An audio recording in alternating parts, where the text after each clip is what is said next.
नमस्कार। ढोला मारूरा दूहा पर बात करते हैं। देखिए, जब हम आदिकाल की बात कर रहे हैं और विशेषकर जब हम बीए प्रथम वर्ष को पढ़ते हैं आपके महर्षि दयानंद सरस्वती विश्वविद्यालय के कोर्स में, तो वहाँ पर दो प्रश्न पत्र हैं आपके, जिसमें पहला प्राचीन काव्य है और दूसरा जिसमें हिंदी भाषा और साहित्य का इतिहास। दोनों प्रश्न पत्र इसी तरह रखे गए हैं कि कहीं ना कहीं जुड़ाव है। देखिए, जब हम आदिकाल को पढ़ते हैं तो हमने ये जाना हिंदी साहित्य का पहला कालखंड है। अगर हम काल की सरणियों में उसे बांटते हैं तो पहला कालखंड है। और जब इस दृष्टि से देखते हैं तो वहाँ जो प्राचीन काव्य है उसमें बहुत सारी आपके चीज़ें रख दी गई हैं, बहुत सारे कवि वो रख दिए गए हैं, बहुत सारी काव्य धाराओं की बात वहाँ पर कर दी गई है। चाहे आप उस काव्य धारा में आप आदिकालीन लौकिक काव्य की बात भी कर सकते हैं, वहाँ पर भक्तिकाल के कवि भी हैं, जैसा कि आप कबीर भी पढ़ेंगे, संत काव्य धारा भी आप प्राचीन काव्य में पढ़ रहे हैं। तो वहाँ उस एक कालखंड के हिसाब से नहीं बांटा गया है, लेकिन आपको विभिन्न काव्य धाराओं का अध्ययन कराने का प्रयास शायद जो विश्वविद्यालय है अपने पाठ्यक्रम से करवाना चाह रहा है। देखिए, मैं अपने पहले के दो व्याख्यानों में आपको जो ढोला मारूरा दूहा है, जो एक राजस्थान का जातीय काव्य है, एक प्रसिद्ध लोक काव्य है, उसके बारे में मैं चर्चा कर चुकी हूँ। उसकी व्याख्या के बारे में हम बात कर चुके हैं, उसकी कथात्मकता के बारे में हम बात कर चुके हैं। आज उन बातों पर बात करेंगे, उसके कुछ उन बिंदुओं पर बात करेंगे जो आप में आलोचनात्मक दृष्टि विकसित कर सकती है। देखिए, जब हम ढोला मारूरा दूहा जब हम पढ़ते हैं तो जैसा कि नाम से ही विदित है, ये भी एक प्रेम काव्य है और ढोला और मारू, जो ढोला और मरवण है, उसकी प्रेम कथा का चित्रण है। और क्या बात है, इस शीर्षक से एक जो अनजान अगर छात्र है वो भी देख सकता है कि ढोला मारूरा दूहा अर्थात दूहा शैली में ये काव्य लिखा गया है। और इसको लेकर जो राजस्थान के जो स्थानीय लोग हैं उनकी ज़बान पर एक दोहा तो रहता ही है कि सोरठियो दूहो भलो भली मरवण री बात, जोबन छाई धन भली तारा छाई रात। तो इस तरह का एक दूहा यहाँ पर प्रचलित है। और भी बहुत सारे दूहे हैं ढोला मारूरा दूहा, ढोला मारू को लेके। ढोला और मरवण चूँकि यहाँ के प्रमुख जो प्रेमी युगल हैं, प्रेयस और प्रेयसी हैं, जिस तरह सोनी महिवाल हैं, जिस तरह हीर और रांझा है, उसी तरह ढोला और मरवण राजस्थान के प्रमुख जो प्रेमी युगल है वो हैं। तो देखिए, जब हमने कथानक इसमें देखा तो ढोला जो है कछवाहा वंश के जो राजा नल हैं उनके पुत्र हैं ढोला, और जो ये मारवणी जिसका आपको मारू के नाम से पढ़ते हैं, वो जो पूगल प्रदेश हैं उसके जो राजा पिंगल हैं उनकी पुत्री है। जब इनका विवाह होता है तो ढोला लगभग 3 वर्ष के हैं और जो मारवणी है वो 1.5 वर्ष की रहती है। तो इस इतनी छोटी अवधि में ये जो विवाह होता है इसकी जानकारी इन बच्चों को नहीं रहती है। बड़े होते हैं ये बिसरा जाते हैं, दूसरा विवाह हो जाता है ढोला का, और उसके पश्चात जो ऐसी स्थितियाँ बनती है कि वो स्मृति लौटती है, वो किन्हीं प्रयासों से याद आता है, और फिर किस प्रकार मारवणी का जो विरह बताया गया है वो इस ढोला मारूरा दूहा में उस विरह की मार्मिकता यहाँ पर प्रेषित की गई है।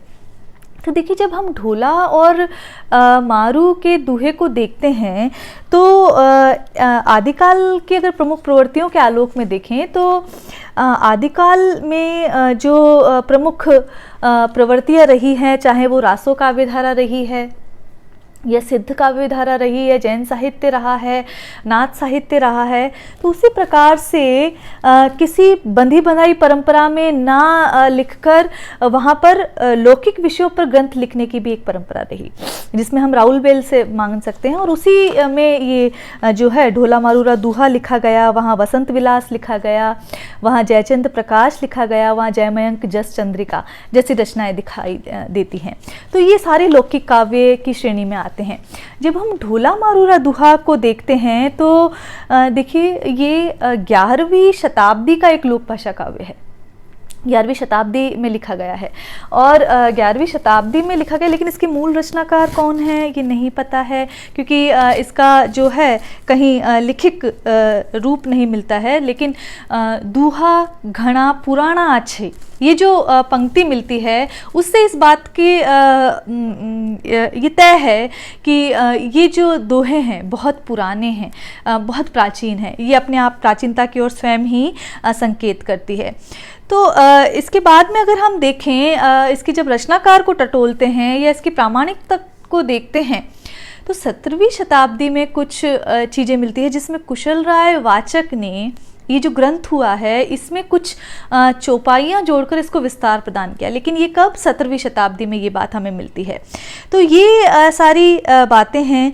और जब हम इसे देखते हैं, इसके प्रमुख रस की बात करते हैं, तो ये जो लोक प्रसिद्ध प्रेम गाथा है वो आदिकालीन श्रृंगार काव्य परंपरा का एक महत्वपूर्ण कड़ी वहाँ पर दिखाई देती है।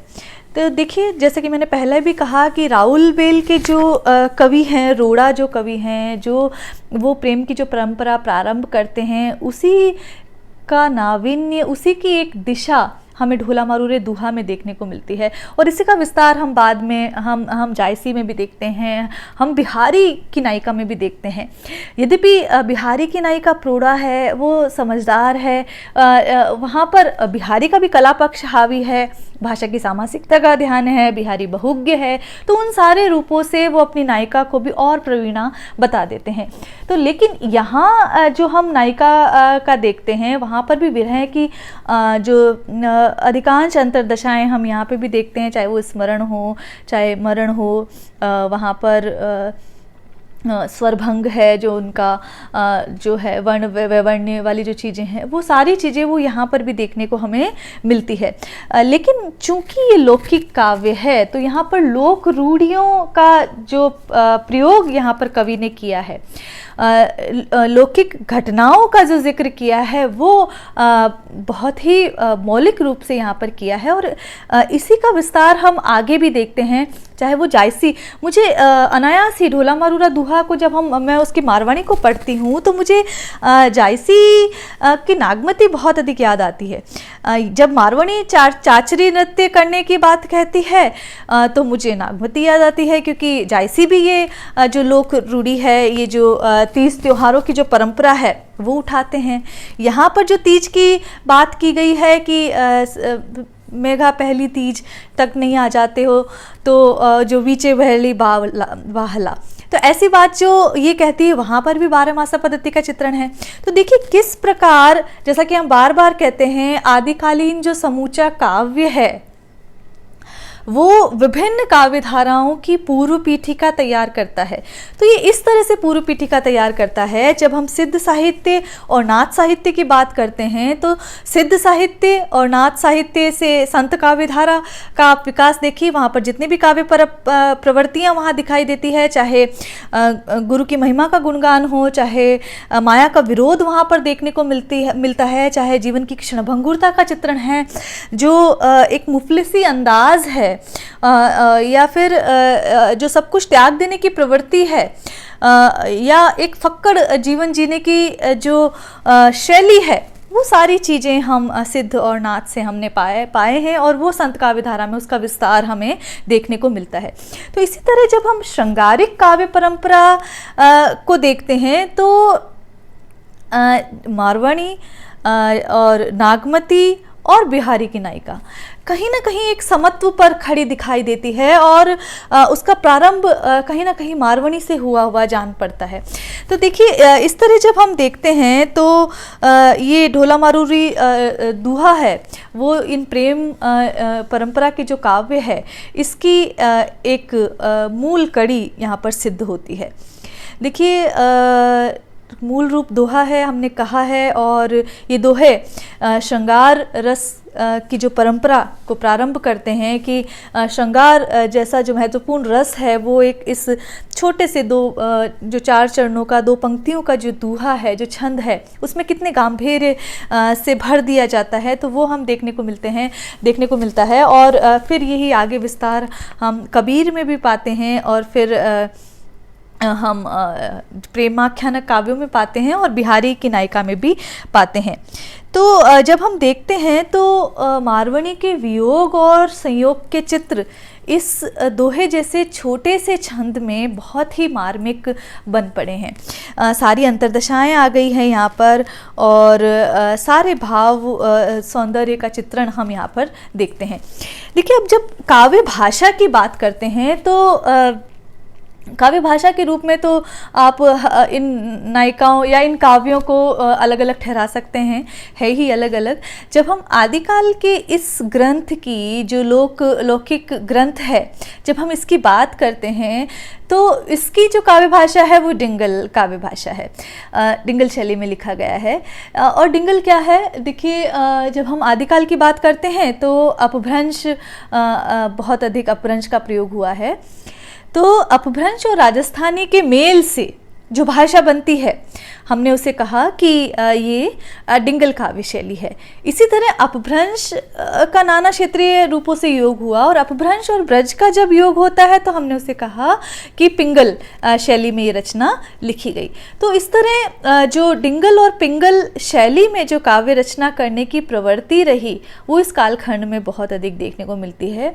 हम पृथ्वीराज रासो को देखते हैं तो वहाँ डिंगल और पिंगल काव्य शैली में ये ग्रंथ दिखाई देते हैं। और जब हम इसकी बात करते हैं, आप ढोला मारूरा दूहा की जो बात कर रहे हैं, जो इसके दोहे हैं, वो भी डिंगल पिंगल शैली में मुख्यतः लिखे गए हैं, क्योंकि शायद संयोग और जो वियोग के लिए जो महत्वपूर्ण जो भाषा बन पड़ती है वो इसके लिए बहुत सटीक बैठती है। और जब हम ढोला मारू के इस दोहे के देखते हैं, मार्मिकता देखते हैं, तो वहाँ पर कोमलता और माधुर्य जो है वो इस भाषा से उसके लावण्य को और अधिक प्राप्त कर लेता है। हम बात कर रहे थे कि बिहारी बहुत अधिक चतुर है, बिहारी बहुत अधिक निपुण है, और वो अपनी नायिका से बहुत कुछ कहलवा लेते हैं। लेकिन जब हम बात ढोला मारूरे दूहा की मारवणी की करते हैं तो वहाँ भी कवि इतना अनाड़ी नहीं है। वो लोक के प्रतीकों को उठाता है, वो लोक के नाना तीज त्योहारों को उठाता है और उसके माध्यम से अपनी बात कहता है, उसके माध्यम से विरह की नाना अंतर्दशाओं को वो चित्रित वहाँ पूरी रूप से करता है। तो देखिए जैसे मैं कुछ दूहा बताऊं, जो कागल नहीं कि मसी नहीं, वहाँ पर देखिए, यहाँ पर सूर की जो गोपियाँ हैं उसकी भांति तर्क करती हुई जान पड़ रही है यहाँ पर मारवणी कि ढोला तुम मुझे संदेश क्यों नहीं भेजते हो, जहाँ तुम रहते हो वहाँ क्या कागल नहीं है? कागड़ कहते हैं राजस्थानी में कागज को, और संदेशा कागज पे लिखा जाता है कि जहाँ तुम रह रहे हो क्या वहाँ कागज नहीं है, या कि मसी नहीं, या स्याही नहीं है, या लिखता आलस आए, या तुम्हें संदेशा भेजते हुए लिखते हुए तुम्हें आलस आ रहा है जो तुम ये संदेशा नहीं भेज पा रहे हो। कहे उस देश संदेशड़ा मोलई बड़े विकाई, या फिर उस देश में जो संदेशे हैं वो बहुत महंगे हैं, जो बिक नहीं सकते, तुम खरीद नहीं सकते उन्हें, इसलिए शायद नहीं भेज रहे। देखिए, लौकिक काव्य है और आदिकाल की आप एक तरह से कह दीजिए स्वच्छंद काव्य धारा है, क्योंकि यहाँ पर कोई चरित काव्य नहीं है, उस परंपरा का ग्रंथ नहीं है, या फिर कोई वीर रस प्रधान रचना की उस कड़ी का कोई ग्रंथ नहीं है, एक स्वतंत्र ग्रंथ है। तो इसीलिए हमने कहा कि इसे आप लौकिक काव्य धारा को आदिकाल की स्वच्छंद काव्य धारा भी कह सकते हैं। तो जब हम इसमें देखते हैं तो हम पाते हैं कि नाना लोक रूढ़ियों का जो प्रयोग है वो यहाँ पर किया गया है। देखिए, एक शैली है प्रहेलिका शैली, जो पहेली की शैली, जिसे हम खुसरो में हम देखते हैं, और अगर हम आधुनिक काल की बात करें बहुत कवियों ने अपनाया है, लेकिन भारतेंदु की मुकरिया जो प्रसिद्ध हुई है, तो इस तरह की जो बातें हैं वो यहाँ पर भी दिखाई दे रही है। जो एक दोहा है यही, वायस वीजऊ नाम, वीजऊ मतलब दूसरा, वायस का जो दूसरा नाम है, वायस कहते हैं कौवे को, तो कौवे का दूसरा नाम क्या है? काग।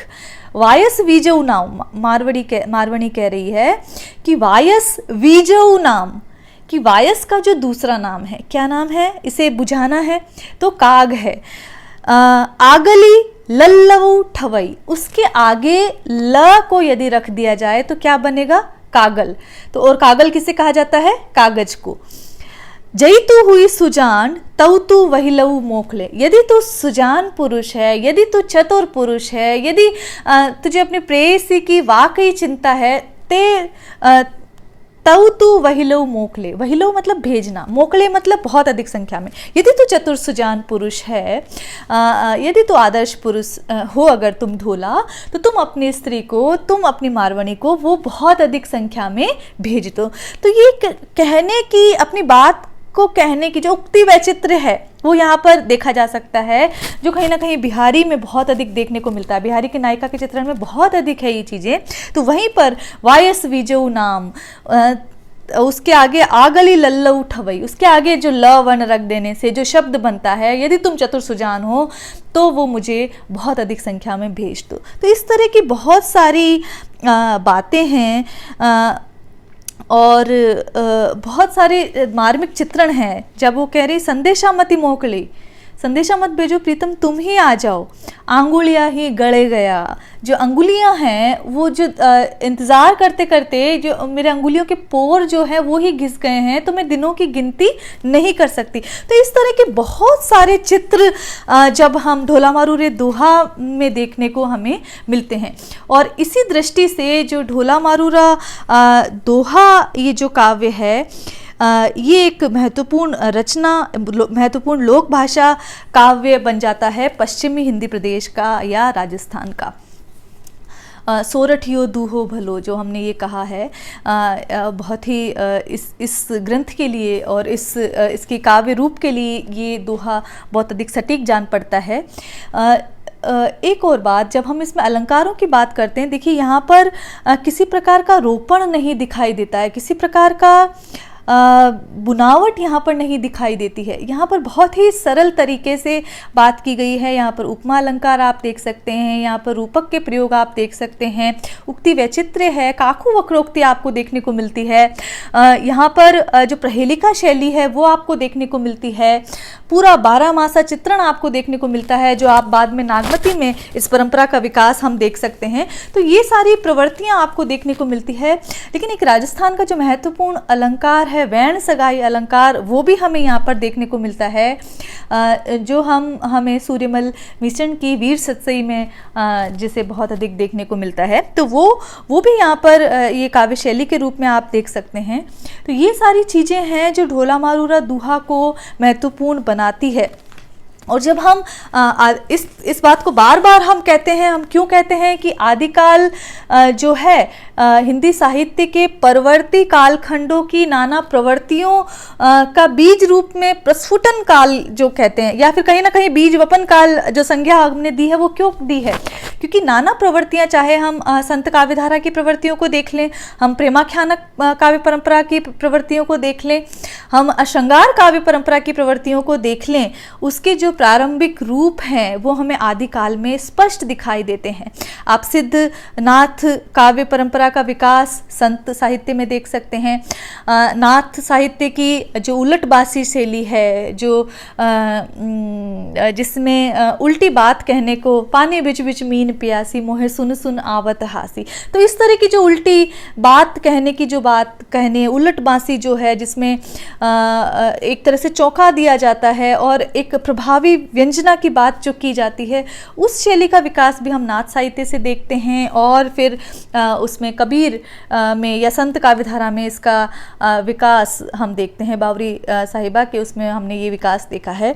इसी तरह जो स्वच्छंद काव्यधारा, अगर आप रीतिकाल के स्वच्छंद काव्यधारा के बीच भी हमें यहाँ पर दिखाई देते हैं, तो नाना काव्य प्रवृत्तियों के जो प्रारंभिक सूत्र जो हैं वो आदिकाल में हमें देखने को मिलते हैं। और इस दृष्टि से आदिकाल हिंदी साहित्य का एक महत्वपूर्ण कालखंड बन जाता है, क्योंकि यहाँ पर इतने सारे बीज हैं, इतनी सारी प्रवृत्तियाँ हैं और जिनका विकास हम आगे देख सकते हैं। आप इस दृष्टि से देखिए, ढोला मारवणी को देखिए और नागमती को देखिए। फिर यहाँ पर जो ऋतुवर्णन, यहाँ पर जो 12 मासा पद्धति, यहाँ पर जो विरह की व्यंजनाएं हैं, और जब नागमती को हम देखते हैं वहाँ चित्रण, तो बहुत अधिक साम्य नजर आता है। वहाँ पर एक ही धरातल पर कहीं ना कहीं हमें नागमती और मारवणी दोनों खड़ी हुई नजर आती है। तो ये एक साम्य है, ये एक श्रृंगारिक परंपरा का निर्वहन है जो आदिकालीन राउलवेल करती है कृति, फिर ढोला मारूरा दूहा करती है, और फिर इसी का विकसन जो है हम प्रेमाख्यानक परंपरा में देख सकते हैं, उसके आगे हम रीतिकाल में देख सकते हैं। तो ये इस दृष्टि से भी कि जो श्रृंगारिक काव्य परंपरा है उसका जो प्रारंभिक रूप ढोला मारूरा का दूहा में किस प्रकार देखने को मिलता है, इस पर आज ये बात करना चाह रही थी मैं। और इसी पर हमने इतने सारे बिंदुओं से इस बात को जांचा कि क्या आखिर जो ढोला मारूरा दूहा है वो इस श्रृंगार काव्य परंपरा का क्या प्रारंभिक कड़ी कहा जा सकता है, और कहा जा सकता है तो किन आधारों पर कहा जा सकता है। तो इस दृष्टि से भी छात्र आलोचनात्मक दृष्टि का विकास करेंगे, उसके बारे में और अधिक जानेंगे, ऐसा मेरा मानना है। आज के लिए इतना ही। नमस्कार।